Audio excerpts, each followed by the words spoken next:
Sin ciencia no hay mañana. Esto es Crónicas del Futuro. Ciencia y tecnología. Imagina que despiertas en una ciudad perfectamente ordenada. El aire es limpio. No hay alarmas sonando a lo lejos y las patrullas de policía han sido sustituidas por drones de vigilancia silenciosos. Caminas hacia tu trabajo, pero antes de llegar a la puerta, 2 agentes te interceptan. No te leen tus derechos porque, técnicamente, aún no has cometido ningún delito. Sin embargo, te informan de que tu índice de probabilidad de desviación ha superado el umbral permitido. Un algoritmo de inteligencia artificial, analizando tus niveles de cortisol, tu historial genético y tus microexpresiones faciales captadas por las cámaras de la ciudad, ha determinado que en las próximas 48 horas hay un 85% de posibilidades de que cometas un acto violento. Bienvenido al mundo del crimen cero. Una utopía que para muchos es en realidad la pesadilla definitiva. En Crónicas del Futuro nos apasiona el mañana, pero también nos preocupa el precio que estamos dispuestos a pagar por él.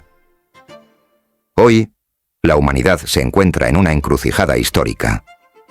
Por un lado, la neurociencia y la tecnología nos ofrecen herramientas para erradicar la violencia. Por otro, corremos el riesgo de resucitar uno de los mitos más oscuros y peligrosos de la historia de la ciencia. La creencia de que el mal es una marca biológica, un error en nuestro código, una mente criminal que se puede detectar, etiquetar y anular antes de que se manifieste. ¿Es el mal una elección o una patología? ¿Somos dueños de nuestros actos o simplemente marionetas de nuestra química cerebral? Hoy vamos a sumergirnos en la historia del fraude, en los laboratorios de genética más avanzados y en las distopías algorítmicas que ya están empezando a dictar sentencias. Vamos a descubrir por qué el mito de la mente criminal es la mayor amenaza para la justicia del futuro y por qué, para salvar nuestra libertad, debemos entender primero cómo funciona realmente nuestro cerebro. Para entender hacia dónde vamos, debemos comprender de dónde venimos. El deseo humano de identificar al monstruo antes de que ataque es antiguo. Pero fue en el siglo XIX cuando este deseo se disfrazó de ciencia por primera vez. En 1871, un médico militar italiano llamado Cesare Lombroso realizaba una autopsia al famoso bandido Giuseppe Villela. Al abrir su cráneo, Lombroso creyó ver una anomalía, una pequeña hendidura que, según él, recordaba a la de los primates inferiores. En ese momento, nació la antropología criminal. Lombroso postuló que los criminales no eran personas normales que tomaban malas decisiones, seres que no habían evolucionado completamente. Él estaba convencido de que podías reconocer a un asesino por sus rasgos físicos: mandíbulas prominentes, orejas grandes, asimetría facial o incluso el uso de tatuajes. Para Lombroso, el criminal era una subespecie humana. Esta idea, aunque hoy nos parezca una aberración pseudocientífica teñida de prejuicios, dominó el pensamiento europeo durante décadas. Fue el origen de la frenología, la disciplina que pretendía conocer el carácter de una persona palpando los bultos de su cabeza.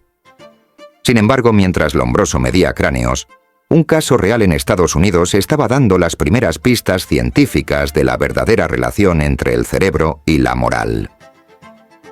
En 1848, un trabajador ferroviario llamado Phineas Gage sufrió un accidente aterrador. Una barra de hierro le atravesó el cráneo, destruyendo gran parte de su lóbulo frontal. Gage sobrevivió milagrosamente, pero algo en él murió ese día. El hombre responsable, amable y trabajador, desapareció. En su lugar, surgió un individuo irritable, grosero e incapaz de controlar sus impulsos. El caso de Gage demostró por primera vez que la moralidad tiene una base física en el cerebro, específicamente en la corteza prefrontal. Pero aquí es donde el mito se vuelve peligroso. Del descubrimiento de que un daño cerebral puede alterar la conducta, la sociedad saltó a la conclusión errónea de que, si alguien se comporta mal, es porque su cerebro está dañado de nacimiento. Pasamos de la medicina a la estigmatización. El fantasma del Lombroso nunca se fue del todo. Solo cambió sus calibres de metal por secuenciadores de ADN y escáneres de resonancia magnética. Con el estallido de la revolución genética a finales del siglo XX, el mito de la mente criminal encontró un nuevo refugio: el ácido desoxirribonucleico. El público comenzó a escuchar términos como el gen del guerrero o el gen MAOA. La lógica parecía sencilla y seductora. Si heredamos el color de ojos, ¿por qué no íbamos a heredar la propensión al asesinato? El gen MAOA regula una enzima que descompone neurotransmisores como la dopamina y la serotonina. Algunos estudios sugirieron que las personas con una versión de baja actividad de este gen eran más propensas a comportamientos violentos. De repente, los titulares de prensa gritaban que habíamos encontrado el botón del mal. Se llegó a proponer que los tribunales deberían reducir las penas a los criminales que portaran este gen, bajo el argumento de que su biología les obligó a hacerlo. Pero la ciencia rigurosa no tardó en desmontar este determinismo simplista. En el año 2002, un estudio histórico liderado por Avshalom Caspi demostró algo que cambió las reglas del juego. Analizaron a un grupo de hombres desde su infancia hasta la edad adulta. Descubrieron que, efectivamente, muchos tenían la versión peligrosa del gen MAOA. Pero, y este es el pero que salva nuestra humanidad, la inmensa mayoría de ellos nunca cometieron un delito. ¿Cuál era la diferencia? El entorno. Aquellos que tenían el gen y habían sido víctimas de maltrato infantil tenían muchas más probabilidades de ser violentos. Pero aquellos que tenían el mismo gen y habían crecido en un entorno estable y afectuoso eran ciudadanos ejemplares. Esto nos introduce a la epigenética, la ciencia que estudia cómo el entorno enciende o apaga nuestros genes. El mal no es una sentencia escrita en piedra. Los genes son como las teclas de un piano. El entorno es el pianista que decide qué melodía suena. Creer en un gen del mal es ignorar que el cerebro es el órgano más plástico del universo. Cada vez que aprendemos algo, cada vez que recibimos un abrazo o superamos un trauma, nuestras conexiones neuronales se reconfiguran. El mito de la mente criminal ignora la neuroplasticidad, la capacidad heroica de nuestra mente para sobreponerse a su propia herencia. Si todavía crees que un escáner cerebral puede decirte quién es una buena persona, tienes que conocer la historia definitiva que rompió la neuropsicología moderna. El caso de James Fallon. Fallon es un prestigioso neurocientífico de la Universidad de California, un experto en estudiar los cerebros de asesinos en serie. Durante años, analizó miles de tomografías computarizadas, buscando patrones de baja actividad en la corteza orbitofrontal y el sistema límbico, las áreas responsables de la regulación emocional y la empatía. Según su propia teoría, si un cerebro se veía apagado en esas zonas, estabas ante un psicópata. Un día, mientras revisaba escáneres de control de su propia familia para un estudio sobre el Alzheimer, se encontró con una imagen que le heló la sangre. Era un cerebro con una actividad nula en las áreas de la empatía.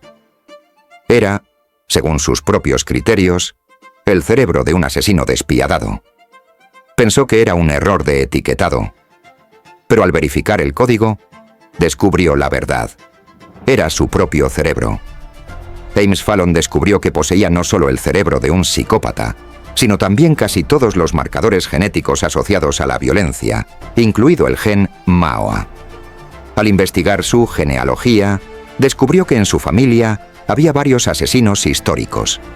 ¿Por qué Fallon es un científico brillante y no un criminal?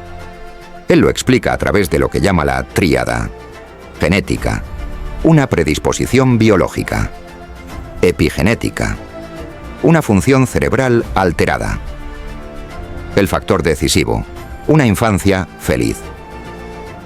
Fallon afirma que el amor incondicional de sus padres actuó como un escudo protector que impidió que su potencial criminal se activara. Este caso es la bala de plata contra el mito de la mente criminal. Si el diagnóstico de un experto puede fallar con su propio cerebro, ¿cómo vamos a confiar en un algoritmo para decidir quién debe ir a la cárcel en el futuro? A pesar de estas evidencias, el futuro nos empuja hacia una nueva forma de determinismo: el determinismo algorítmico. Hoy en día, el software Compass se utiliza en tribunales de Estados Unidos para predecir el riesgo de reincidencia. El problema es que estos sistemas son cajas negras. Sus criterios son secretos comerciales. Investigaciones independientes han demostrado que estos algoritmos suelen tener sesgos raciales y socioeconómicos profundos. No están midiendo la mente criminal. Están midiendo la pobreza y la falta de oportunidades, dándoles una apariencia de objetividad matemática. Pero la tecnología va más allá. Empresas de vigilancia están desarrollando sistemas de inteligencia artificial que pretenden detectar la hostilidad, analizando el parpadeo de tus ojos, el flujo sanguíneo en tu rostro o el tono de tu voz. Es la neofrenología digital. Si permitimos que este mito se infiltre en nuestra tecnología, el futuro será un lugar donde el perfilamiento neural será la norma. Podrías ser despedido de un trabajo o denegado un crédito bancario no por lo que has hecho, sino porque un software decidió que tus neuronas se parecen a las de alguien poco fiable. Y aquí llegamos al punto más crítico: la edición genética. Si la sociedad acepta que la agresividad o la falta de empatía son simplemente errores biológicos, el siguiente paso será usar CRISPR para corregir a los futuros seres humanos. ¿Quién decidirá qué rasgos son aceptables? ¿Eliminaremos la impulsividad, que también es la base de la valentía? ¿Eliminaremos la disidencia, porque el sistema la clasifica como comportamiento antisocial? Al intentar borrar la mente criminal, corremos el riesgo de borrar la diversidad del espíritu humano. Si queremos un futuro donde la ciencia nos libere en lugar de esclavizarnos, debemos construir una nueva muralla legal: los neuroderechos. Científicos y juristas de todo el mundo están luchando para que la ONU reconozca nuevos derechos fundamentales. Privacidad mental. Nadie puede leer tu actividad cerebral sin tu consentimiento. Integridad psíquica. Tu cerebro no puede ser alterado tecnológicamente contra tu voluntad. Continuidad psicológica. El derecho a ser tú mismo, sin que algoritmos alteren tu identidad. Protección contra sesgos. Que el neuroperfilamiento no se use para discriminar. El futuro de la justicia no debe ser la predicción, sino la prevención social.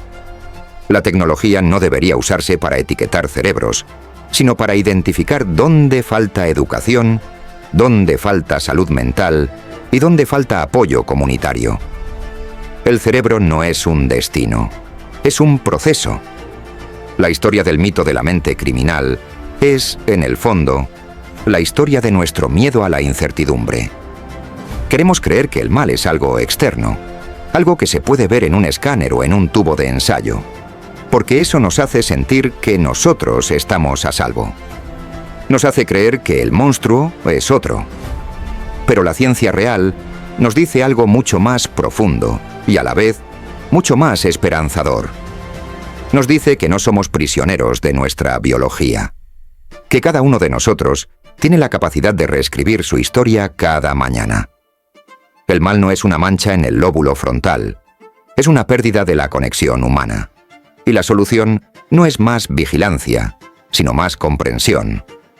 En Crónicas del Futuro, creemos que la tecnología es el ala que nos permitirá volar, pero la verdad científica es el timón que nos mantiene en el rumbo correcto.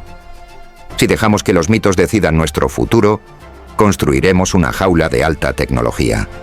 Pero si abrazamos la complejidad de nuestra naturaleza, construiremos un mundo donde la justicia no sea una predicción estadística, sino un acto de humanidad. El futuro no está escrito en tus genes. El futuro no está en los servidores de una IA. El futuro está en el asombroso poder de tu voluntad. Gracias por acompañarnos en esta investigación. Si crees que el conocimiento es la mejor herramienta para proteger nuestra libertad, suscríbete, comparte este mensaje y únete a la conversación. Suscríbete, dale like y te esperamos en el siguiente episodio de Crónicas del Futuro, Ciencia y Tecnología.